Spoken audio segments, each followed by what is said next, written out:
Well, welcome everyone, and hope you had a wonderful evening and night. I've been changing a little bit in the presentation because I had 3 workshops at the dairy. How many of you attended any of these workshops at the dairy? Not too many. Anyhow, I got the title given, What's Creating the Hoof Lesions on Your Farm? And I've been working on foot problems and production diseases for 25, 30 years, and last 10 years I've been more concentrated on the flooring in dairy barns. That's why I roll out the red carpet for the dairy cows. And my department is now the biosystem and technology. And if you look on the map, you can see SLU, Swedish University of Agriculture in Uppsala, where the main campus is. And there is a smaller campus in the very south at Alnarp, so it's very close to Denmark.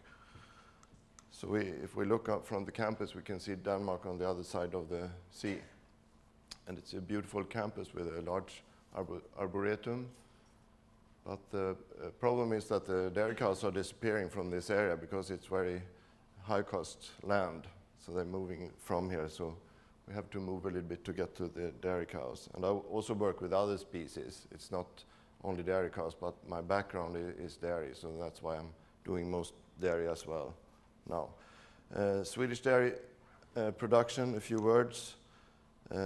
We have 350,000 milking dairy cows, and the herd average is 78 cows. Still, quite a few are in tire stall barns, but we're switching pretty fast. The average milk yield, 9,700 kilogram energy-corrected milk, and if you look on the larger herds, the production is even higher in average. About 40% are Swedish Red and 60% Swedish Holstein. So we're moving the cows to loose housing, and it's also regulated, so you're not allowed to build any new tie stall barns in Sweden, but it's not forbidden to keep them.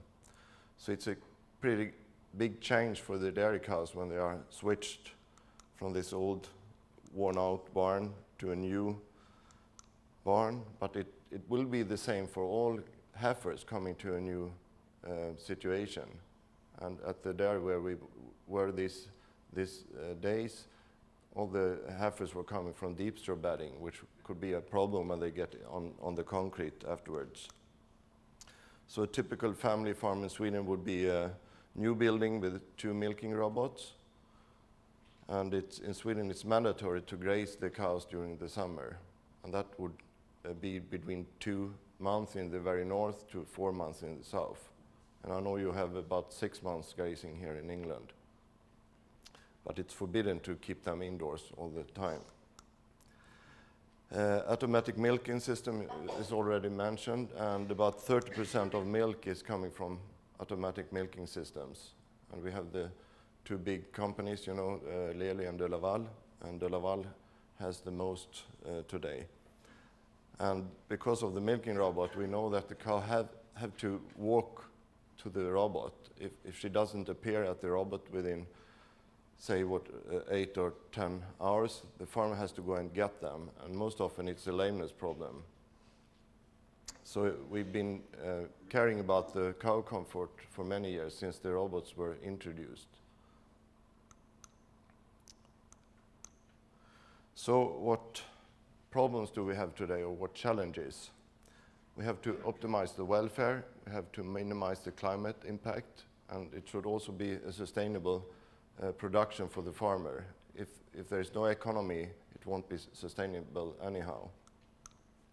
And if you look on the 5 freedoms, we can conclude that everything is valid for the dairy production. We need a good cow comfort, we have to keep them healthy, they should be have a normal behavior, and they should not be stressed. And these are all the problems they appear when they get lame, the cows. And it's also from the welfare movements identified these problems, what we would call the production diseases, where lameness is one, mastitis, and also infertility, and poor longevity. And it's also identified the problems, and much of the problem is the uncomfortable cow. So we have to bed good for the cow. And it's also mentioned about grazing.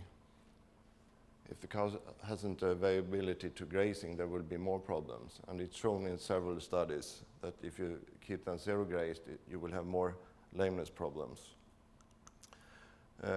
In Europe, there is a movement also to change the regulations for welfare, where it's included good housing, good feeding, and good health by the law. And we already had these regulations in Sweden since 1988, and Swedish farmers are complaining because there are too much regulations, which will cost much more because someone have to control these regulations. But in one way it's good because all these measurements for minimum measurements for housing are in the regulations as well. How to measure animal welfare. I used to have courses for those inspectors going out to the dairies, and it's very easy to measure in this case because we know that the length of the toe should be not about 75 millimeters. And if it's over 90 millimeters, we used to consider it's overgrown.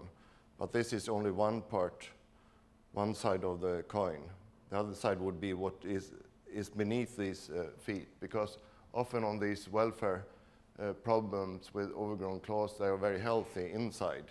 But you can have a normal claw looking normal, but you will have digital dermatitis. So you can't conclude everything from the surface. On the other hand, we have to treat the cow as well as we can because the cow is in our hands. And when you go to India, the cows are sacred. But still, when I've been to India as well, and then we find a lot of problems also in the imported breeds. So that means that we have to look after everything for the cow, which is in nature, she will do this herself. She will feed herself and she will be milked by the calf. And we're doing this, we have to clean her, we have to check heat and reproduction, choose the bull, do the AI, look after at calving and nursing the calves, dehorning, grooming, and claw trimming. So everything is management. We can't avoid to do all these things. I mentioned about the economy as well and environment and how can we contribute if we work in the production. This is from a Canadian study where they looked on the culling rate. And in Canada, as in most other countries, the culling rate would be about 35%. In Canada, it was 37%. And if we could reduce the culling rate from 37 to 22%, we could almost halven the greenhouse gases because we will use the cows longer for production and we don't waste a lot of energy for the rearing of the heifers. So this is a goal to increase the longevity. And we can increase the longevity by reducing the involuntary culling and reduce mortality, and by improving all these other, improving the fertility, udder health, and claw health. And in practice, it's very important which way will the cow go. Will she go to heaven or to hell? She chooses the way, and either she will be a high-producing cow, producing maybe more than 100,000 tons, or she will found at the rendering plant. And this is the most expensive part. These are figures from Sweden. I heard that the mortality rate in UK is about 8%, and it's much too much. And we think that 5% is too much, but you find herds where you have a mortality between 10 and 15%. And also all these other causes of involuntary culling has to be reduced. So only 10% is voluntarily culling. In Sweden, it was recently defended a PhD thesis on mortality in dairy cows by Alvåsen, and she found it was a correlation between herd size. Larger herds had high mortality, longer calving interval, and Swedish Holstein compared to Swedish Red cattle. She also found, she went to the rendering plant and she was looking on the dead cows, and she checked the head, whether they had a shot or not, whether they were euthanized or if they were found dead at the farm. And she found that 70% of the cows were shot. And she phoned all the farmers and asked about the history behind the death. And in the majority of cases, lameness was the main reason for culling these cows. And because the cows are not allowed to be transported alive if they are lame, that's why most of them were euthanized. And that's a big loss for the slaughter value and everything which was veterinary treatments and extra farm work, extra space for this cow, etc., which cost a lot of money. This is a real high cost. If you look on lameness, what are the causes of lameness? We know that 90 to 100% are caused by a claw lesion or a hoof lesion. So lameness is just the top of the iceberg. And we can differentiate the lesions from those found in the hoof capsule, and they are most often related to laminitis. That could be a white line lesion, it could be a sole ulcer, and it could also be a toe ulcer. And they're all related to the same background. And there are infectious diseases which are caused by different bacteria, not by virus. And most common causing lameness would be the digital dermatitis, but there are also a lot of subclinical lesions which are not causing lameness, like the hyaline erosion, interdigital growth, and wart growth, for example. So what are creating these hoof lesions on your farm? And how many are farmers in here? Hands up. About half. I took an example. I took the example, this Campbell farm, where I've been for 2 days now for the workshops. And it might be a good example, because you can have bad examples, but we would consider this farm to be a good example, even if they have a lot of problems. But we could see the possibility to improve this pretty easily. I asked for some records of foot trimming, but the farm manager was rather new. He'd just been there for 3 months, so he didn't know what happened before he came there. But I got records from April to June, so there had been 3 days trimming in 3 months. And in total, they trimmed 107 cows, and the herd has 800 cows. So it's pretty few cows trimmed in this period. And you can see the distribution of different lesions. That digital dermatitis, 30 cows, sole ulcer, 38, toe ulcer, 20, and white line disease, 25. So an easy mathematics, you could say that 1/4 is digital dermatitis, and 3 out of 4 would be related to laminitis. So I would say this is more a laminitis problem. And laminitis is caused often by metabolic influence and by trauma.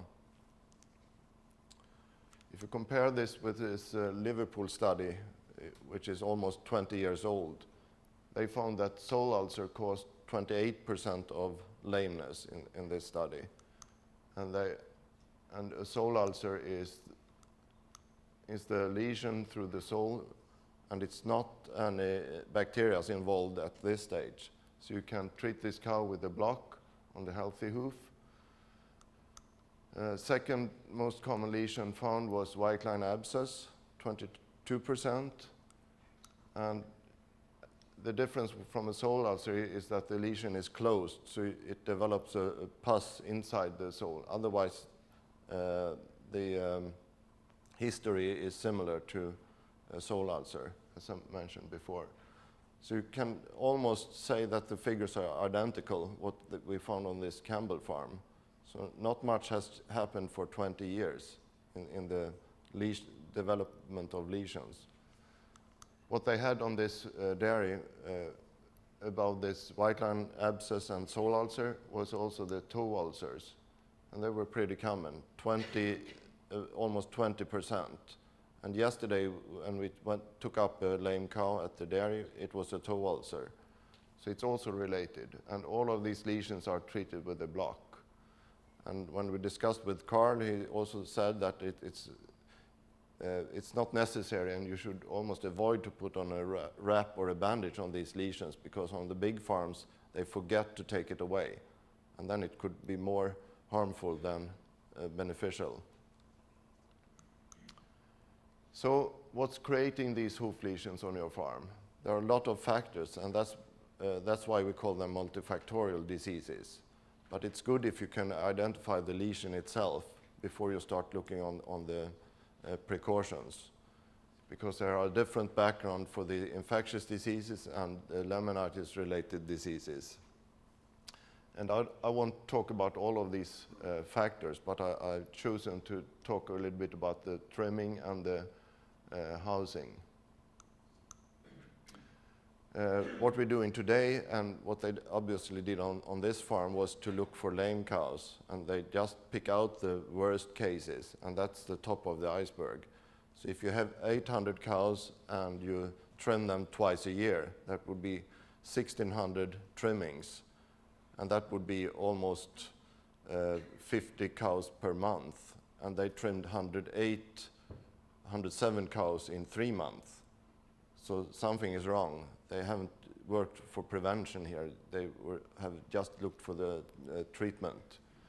So we have to take one step ahead and try to trim or look after cows much better, so we can find the lesions before they develop.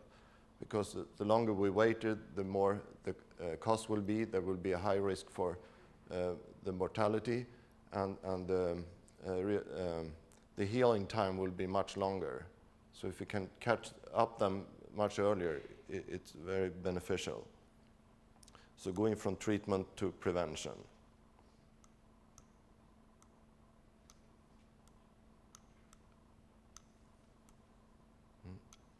There.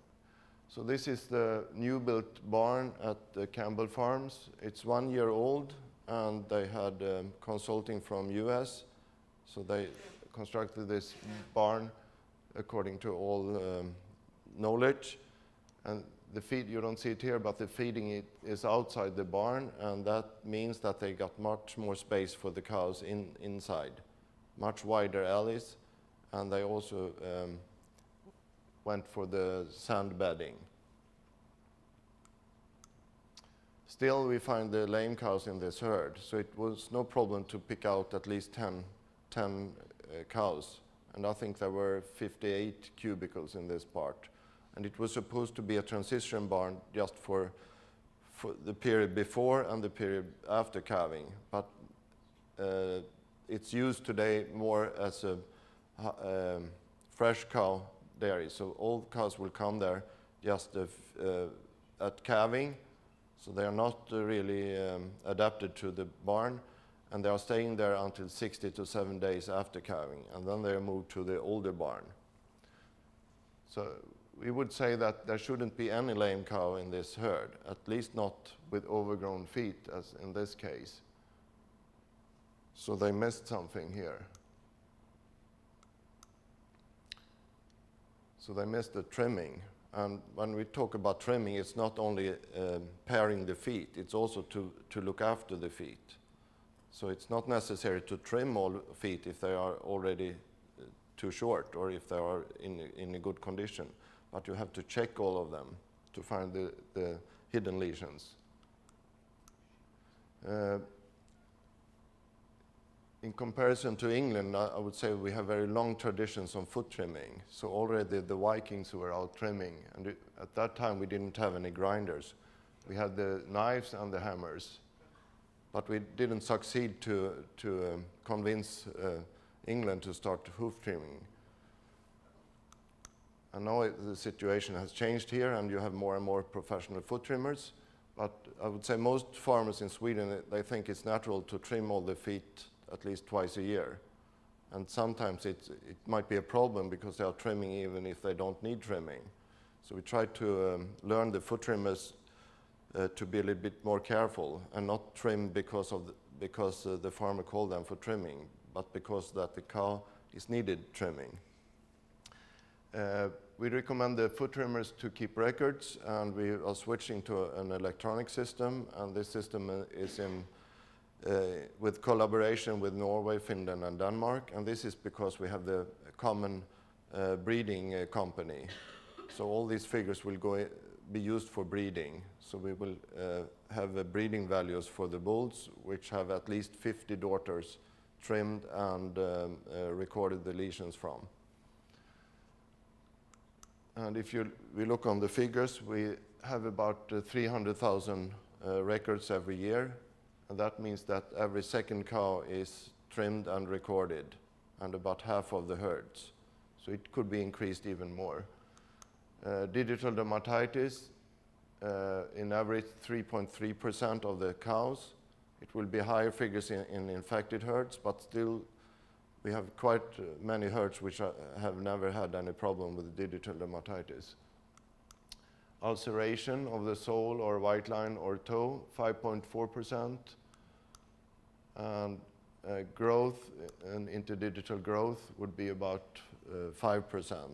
So this is probably the disease which is most rapidly increasing, and it's connected to the increase of the digital dermatitis. So this is what you can call also a corn or a fibroma. But still, I think the figures are pretty low, and these are the lesions which will cause lameness. So when I count on lameness figures in Sweden, I would say we have about 10% lameness, because vets are treating about 2% lameness in Sweden, and foot trimmers would treat about 5–6%. As I mentioned, it's not only the pairing of the feet which is important. The most important part would be to detect the lesions before they develop too much. And we also have to push the foot trimmers to do a proper treatment, because sometimes they are trying to compete how many cows you can trim per day. And instead we want to slow down so they can do the proper treatment. And at the same time, they also do the prevention, because you prevent severe lesions from developing. We try to introduce a standardized operation procedure at the farm for trimming as well. And that means that they should trim according to the calving date, not according to the season, because the old tradition was to trim all the cows in the fall and all the cows in the spring. But with larger herds, it's easier to direct the trimming to the calving date. And the foot trimmer could come to the herd once a month. If you have 300 cows, trimming twice a year would be 600 trimmings. If you trim 50 cows on one day and you repeat that in every month, would be 12 times 50, and that would be 600 trimmings. And that would be a good schedule. But the thing is also not to trim with 6 months interval, because we know that most lesions will appear around calving. So we wanted one trimming before calving, close before, and one close after. So we recommend to trim when you're driving off the cows 2 months before calving and about 2 months after calving in the beginning of the lactation. Because if you wait 4 or 5 months after calving, the sole ulcer is already a problem. But if you get there 1, 2, or 3 months after, you will stop the development and start healing instead. And many foot trimmers will trim like 100 cows per day, and if they think 50 cows is too little, they can come maybe 10 times instead of 12 times a year, or if you include also those cows which need a third trimming, there would be maybe 60 to 70 cows per day. We made a study about 15 years ago where we looked in 100 Swedish dairy herds, and we looked on the feet and the relation between different lesions. But we also offered those herds which were only trimming once to have a second trimming free for half of the cows. And that was in order to compare difference between trimming once or twice a year. And the result showed that if you were trimming twice, you required only half as many acute visits as if you were trimming once. So you reduced the need of emergency trimming. We could also see that you increased the risk of lameness from 5 to 3%, for sore ulcer from 11 to 7%. And when we did the follow-up, and this was a 4-month follow-up, we could see that those cows which were lame at the first trimming, 87% were healthy at the second trimming, and only 3% new cases. For sore ulcer, there were 80% healing rate and only 6% new cases, compared to these infectious diseases where it was no real difference. So the trimming itself doesn't help for infectious diseases because they will come back pretty fast within 4 months if you don't do any changes of their environment. So in this herd, in this Campbell herd, we recommend that all cows should be trimmed in this transition barn. They should be trimmed at dry off, and they should be trimmed at least before they leave the barn, because they leave the barn at about 70 days after calving. And then in this way you can get this barn free from problems, and you will reduce the problems also in the old barn. Of course, you have to follow up the problem cows, and the follow-up would be after about another 4 months. So you will have a shorter period of trimming around calving. That will be about 4 months, and then you will have an 8-month interval to next trimming. So that was how you solve the problem with the trimming part. Now we'll talk a little bit about the housing. We have in the legislation that the cows should be housed and managed in a good animal environment so they can promote their natural behavior, and they should keep healthy. And this is specified in different ways, and I mentioned that we have regulations on all these measurements, which are minimum measurements. But it's good to have something to start with. This is the best you can have for cows bedding, deep sand bedding, but still it's necessary to have the right measurements. And we thought when we visited this herd that there were a lot of measurements which could have been better. You can see she's resting with her knee on this tube, and this is like a brisket board, but it's a tube, a plastic tube, which is much softer and which is good. But I think in the long term there will be problems with their knees here, because it's too short between the brisket board and the curb. And also because they don't fill up the sand enough. It's always a ditch where the sand is. The whole lying area will be too short. So if the distance to the edge of the curb to this tube, which should be 180 centimeter, if it's not filled up with sand, the distance will be much shorter. It will only be, in this case, 160 centimeter. The same with the neck rail. It should be at least 220, but in this case it's about 2 meters. And that makes the cow to lie a little bit diagonal as well.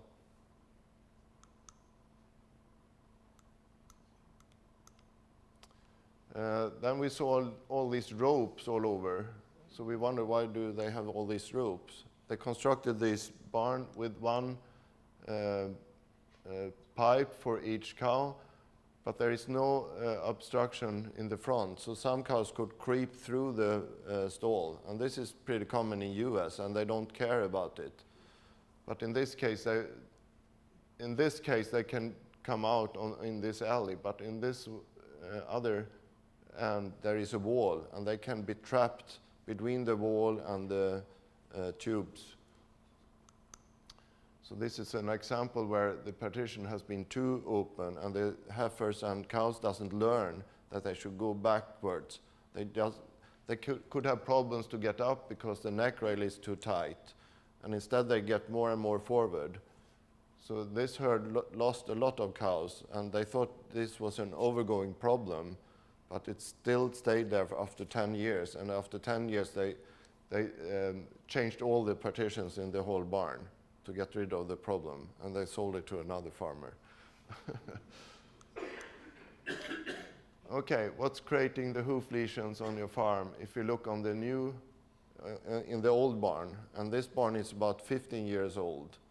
So they constructed a new barn according to all best knowledge.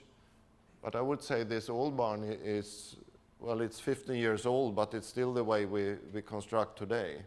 And there are parts which could have been better even here. So the first you notice when you get in here is that a lot of cows are standing in the cubicles. And you can blame other things, that the scrapers has been going and they are fed or other things, but a cow shouldn't stay up more than 1 minute when she's coming in here. So it's okay if they are walking and they are eating and they are doing things, but if they're standing, ruminating with the back feet half in to the cubicle, something is wrong. So we have to look after what could be improved here. Because the bedding is rather good and it looks clean, but you can see they are very dirty, the cows. You can also look on the flooring. You can see it's a pattern in the concrete, and it's a pretty heavy scraper. And we know that it's very simple to relate the problems to the environment. And if you look on the floors, if the cows are standing too long time, and if the flooring is too hard, too abrasive, too slippery, and poor hygiene, you will have problems with foot lesions. It could be infectious or it could be laminitis related. And it's very simple also for the lying area. If the lying area is too hard or too abrasive, you will get leg lesions. And also if you have poor hygiene with bacteria, you will also have mastitis and dirty cows. And it's also another important thing is the cow's position, because if she's lying on a hard surface, the cow tends to turn from one side to the other all the time, but if it's too tight in the stall, she will stay too long time on one side and not turning over to the other. And then you have the leg lesions, and the leg lesions could both be traumatic and infectious. So in this herd, we could see when we went between the different groups that there were different measurements in different groups.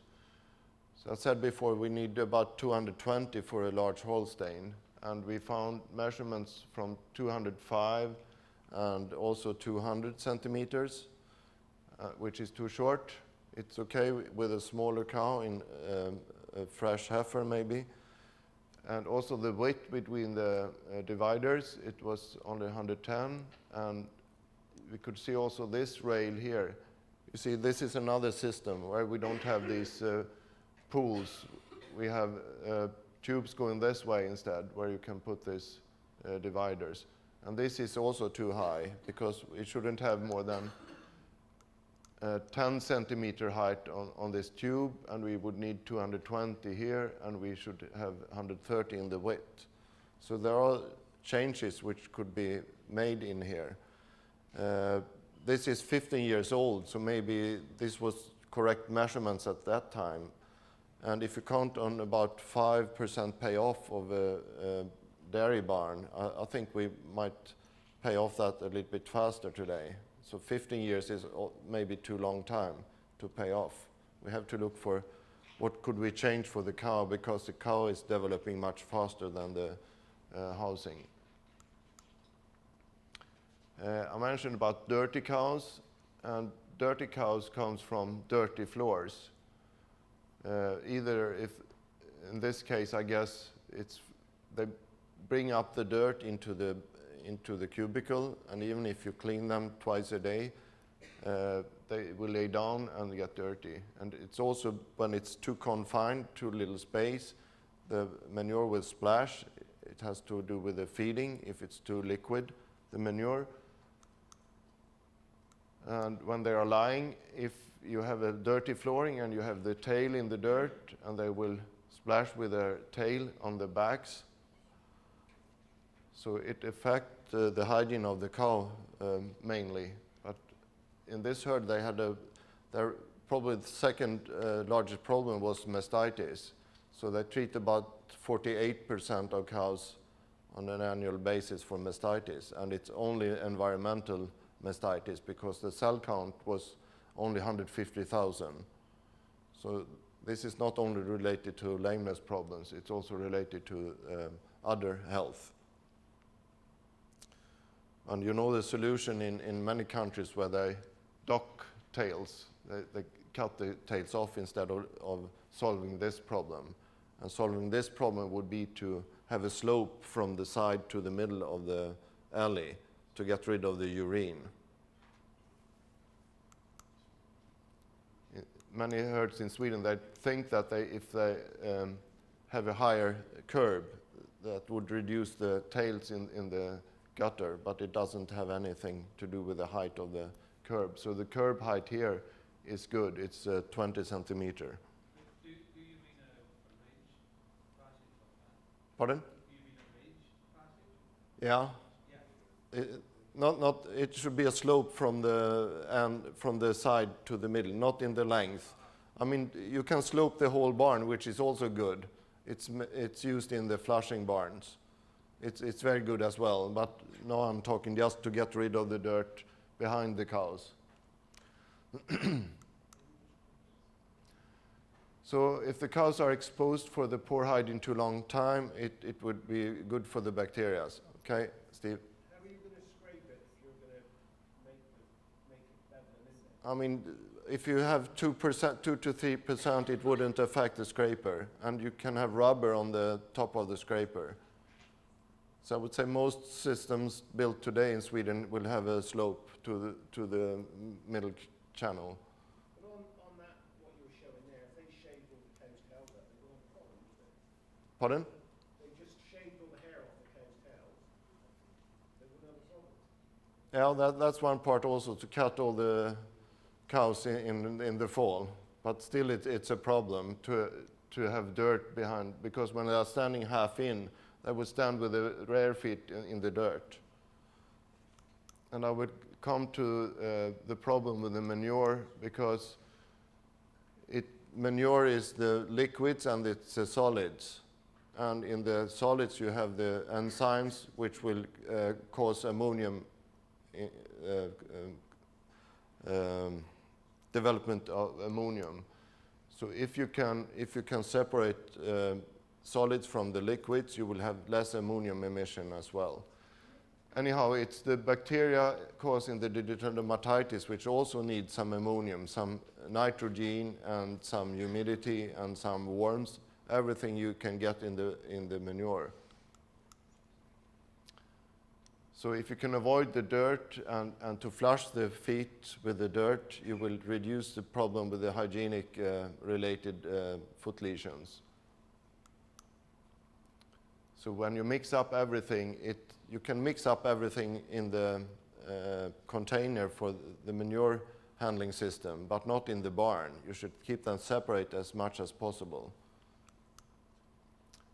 So we used to have this slope, 2 to 3% to the middle, and we have a canal for the urine to get down to, and you need a paddle in this canal, because otherwise you will have the sawdust and all solids into this canal and it will stop, especially if you have a very long alley.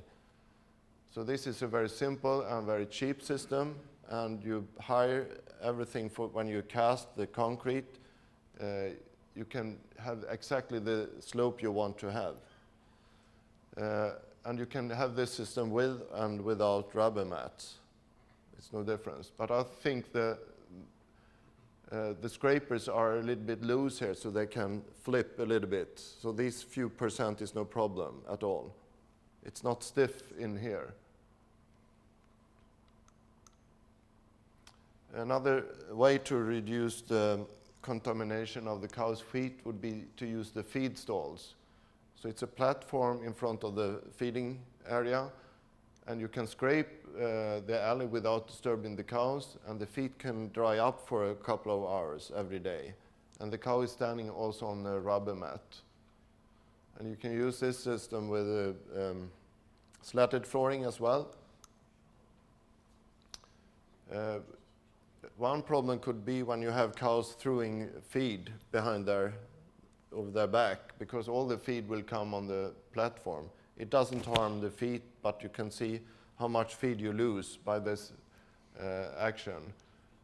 So there are farmers putting a net over here, or you can also have a neck rail which will reduce. It's a long fiber roughage which they use to sort out and throw over their back. So you reduce the risk for injuries when you have the scraper, which will harm the cows when they are feeding, and some cows are also injured by the scrapers. And you need a divider between each cow, otherwise the cows will walk up here and contaminate this area. But normally you shouldn't, it's not necessary to clean. And it's 160 in length and about 80 centimeter width between each cow. Then we have the cleanliness of the beds. This is a very good machine where you clean the stalls and then you put in sawdust afterwards. And especially when you have the slatted flooring, and in this case it's a rubber slatted flooring, because this machine will also scrape the floors at the same time. And they had this similar machine at this dairy, and he went one way to brush the stall, and then he put in lime on top, and then he went a second time with the sawdust on the top of the lime. That's their way to prevent the mastitis problems. So here's the lime, and then comes the sawdust. Another way to get rid of the solids would be to have these dung bags. But there are actually, it's possible to buy one like this. So Lely has one and Laval has another one. And together with the slatted flooring, it's a very good solution. That's probably as clean you can get. You separate the urine from the manure, from the solids, and you have this machine to help the cows to get through the manure. Then we come a little bit more about the flooring. We know that concrete is excellent in the beginning. It could be too good, it could be too abrasive, but after a few years it will be too slippery. And you get a lot of problems with cows falling, and especially you will have harder to detect the heat. So the slipperiness is a big problem in older farms. In the transition barn in this case, it was rather smooth floors, but they had the sand. So the sand will help to wear the claws, and it will help to reduce the slipperiness. But when we go to the old barn, which is 15 years old, they had cut the pattern in the barn, but the top or the area in between the cuts, it was very slippery. So they start to get problems. And they realized this, and 5-6 years ago, they put in rubber mats in the feeding alleys to reduce the slipperiness. So it was very comfortable to walk in the feeding area, which was good. And it's even worse if you have slatted concrete, because then you have the slipperiness and you also have the slots, which will make it difficult for the cows to move. So what could you do? They put rubber also in the holding pan and the return alleys, but they didn't want to have rubber here because they thought the cows wouldn't move for milking. I think they should put in the rubber mats in the whole area because it's very slippery. And these cuts doesn't make any big difference because the cut is not really sharp at this point. It's been smooth as well. So it's just a very slippery flooring and hard. And the cows are standing here for hours waiting for being milked. So the cuts are good when they are sharp. So you should cut in the new concrete from the very beginning.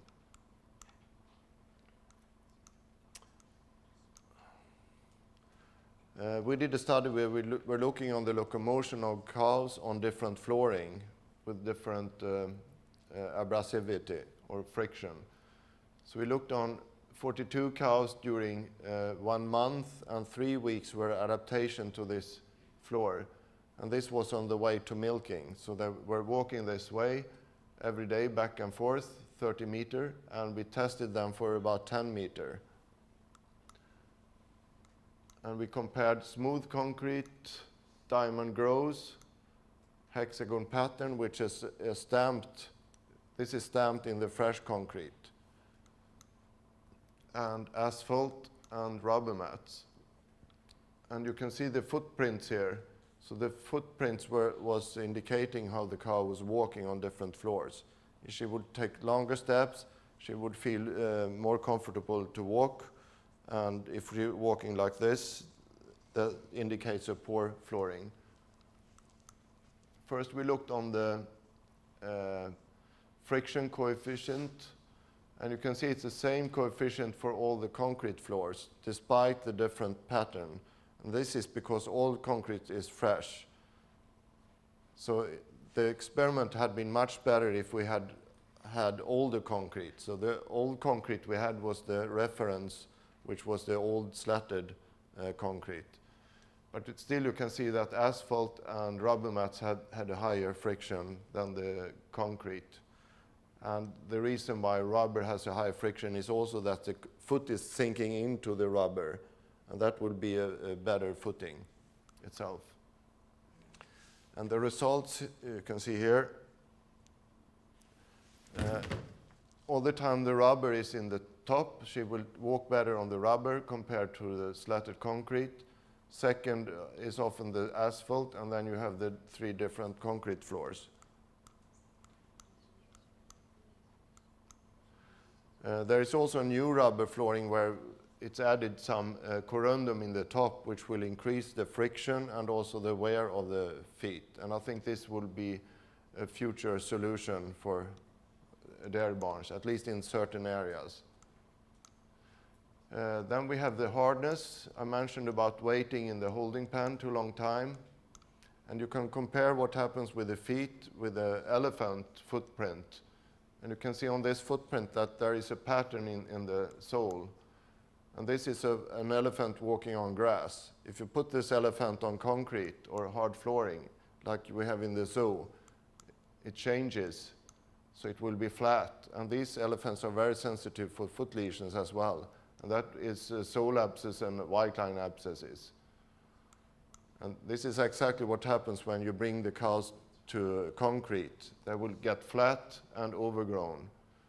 And this is the risk area for foot lesions, especially the sole ulcers.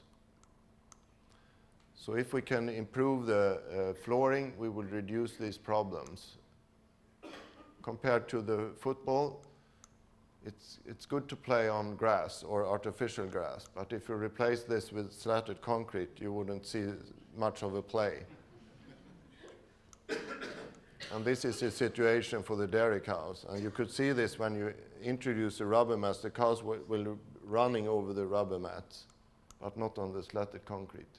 So the introduction of rubber in the feeding alley for these cows is very good investment.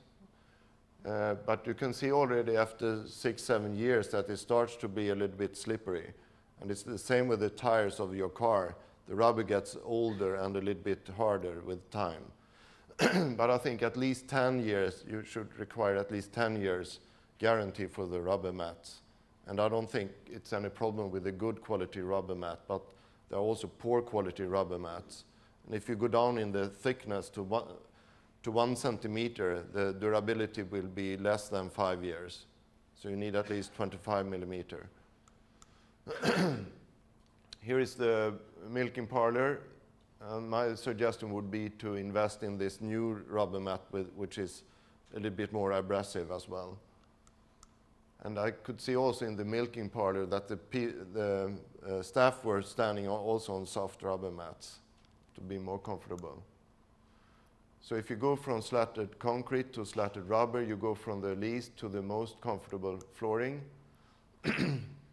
And we have been doing some studies on this, and I have the results from one of them, where we looked on lameness. and the lameness was 3.6 times more prevalent on the concrete compared to the rubber. We could also see less leg lesions with the rubber mats, and the explanation is that they will lay down a little bit shorter if they have rubber in the alleys. And also if they get lame, they will lie down a little bit longer, which will explain these figures, because the bedding was exactly the same in both groups.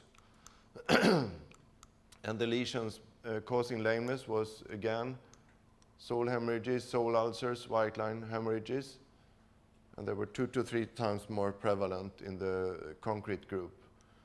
No difference in dermatitis, but there was slightly more heel-on erosion on the rubber, and this is because the drainage area is less with the rubber, so you would need this scraper on top of the rubber sometimes.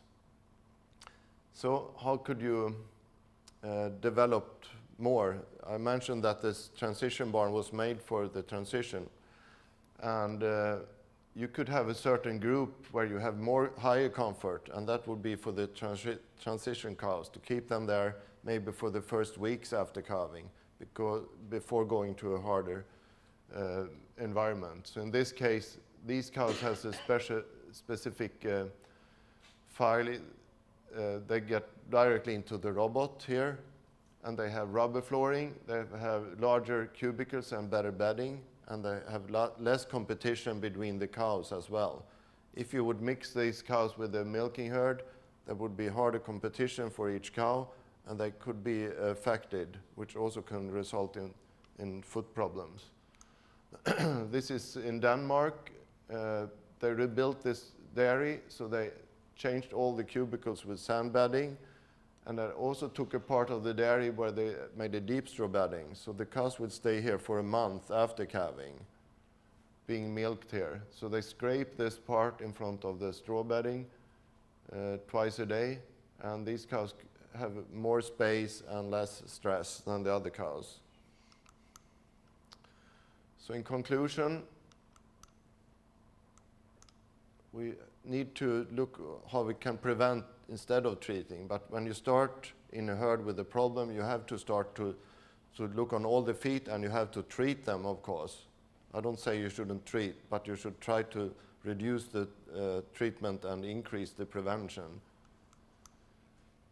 But when you treat, you should detect the lesions as early as possible. You should have the right diagnosis. You should have the right treatment as well.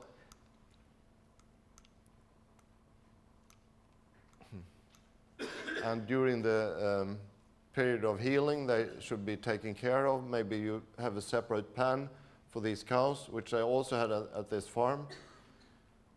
And be careful with the management so you don't make the problems more severe than they were from the beginning, because we believe that there are a lot of treatments which are not optimal. So by that, I think we might have a few minutes for questions as well. But we recommend 2 to 3 trimmings, and it's not the trimming itself, it's the check of the condition of the hooves. We have to improve the hygiene, both for not only for lameness problems, but also for other hygiene. And we have to breed also for healthy feet. Thank you.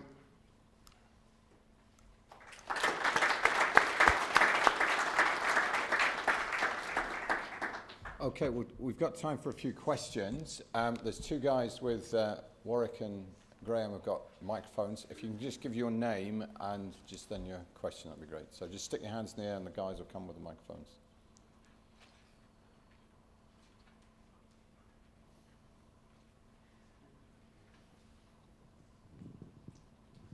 Mark Lover, does the installation of rubber matting encourage lying in the passageways as opposed to cubicle occupancy? It happens. So that's why it's better to start with the feeding area with rubber mats, because it's less risk that they are lying down in the feeding area. But I have an example from a herd with yearly production of 14,000 kilogram milk, and he didn't even think, he just installed the rubber mats, but his cubicles were awful. So he was a little bit scared whether they would lay down in the feeding alley, but they didn't. So he kept the hard concrete in the cubicle alleys. But there would be a risk, especially depending on where the heifers are coming from. If the heifers are coming from straw bedding, it's more likely that they will lay down in the alleys. But if they're coming from cubicles, it's less risk, and they will find the cubicles easier. But it's also an indication that you have to improve the cubicles. So there is a risk, but you can avoid it.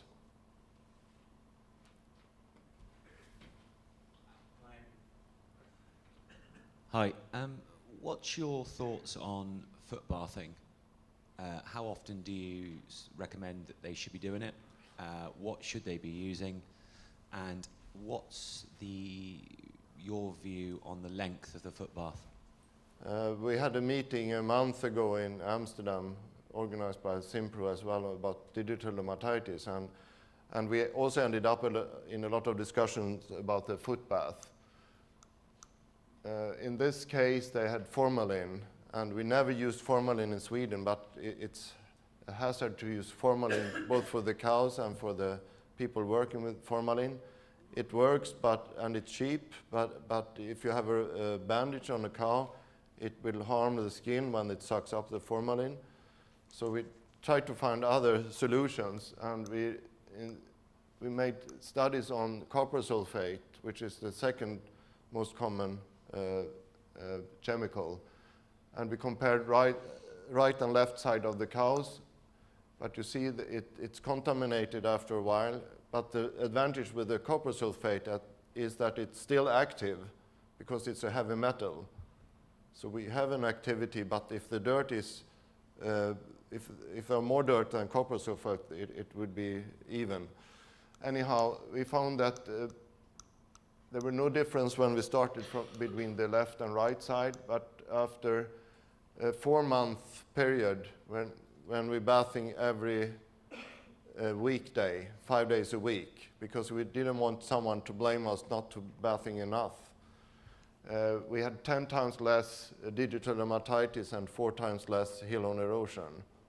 And we did some more experiments with other drugs, and we didn't find as good result as with the copper sulfate. We also used this acidificated foot bath, and then you can reduce the copper to 1/4. Instead of 8%, you have 2%, and with the same result. So it's a matter of getting with the copper to the skin. But in Amsterdam, we also discussed the risk of copper sulfate because it can kill maize and all growing things if you have too much concentration. So for the future, there should be some recirculation of the copper because it's very expensive. But today, we just let it out. So that's the main problem. Otherwise, for the cow's feet, it's fine. And it had both a preventive and a therapeutic effect on heel-on erosion and digital dermatitis. We compared to this Covex peracetic acid, and we didn't have any effect on that either. And right now, I'm working on alternatives. This is a Danish invention where you brush the feet with water, and there are a lot of different sprinkler system, but it has to be developed a little bit further. I'm looking on hypochloric acid, for example, and I find small differences to the right side, but I think all this need another couple of years for development, but I think this is more the future than a foot bath. If you talk to Wisconsin people, Madison people, they would say 3.5 meters. But you need at least 2.5 meters to have 2 dips for each foot. If you have 2 meters, there will always be 1 foot dipped only once. And there should be not like in this farm, it should be a wall on each side. So they have to walk straight.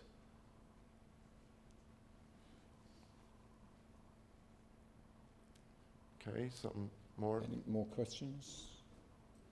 I can just mention that Thomson, the Danish researcher, They made a special box for washing the feet. It was a photocell indicating when the cow was coming, and it was pretty high pressure. So they reduced digital dermatitis 30% just by water. And if they added a cleaner together with the water, they reduced DD by 50%. So only cleaning the feet would help. But if you clean first and use a disinfectant afterwards, it would probably help also with other drugs than copper sulfate. What was that disinfectant? It was a De Laval product, but you can say soap.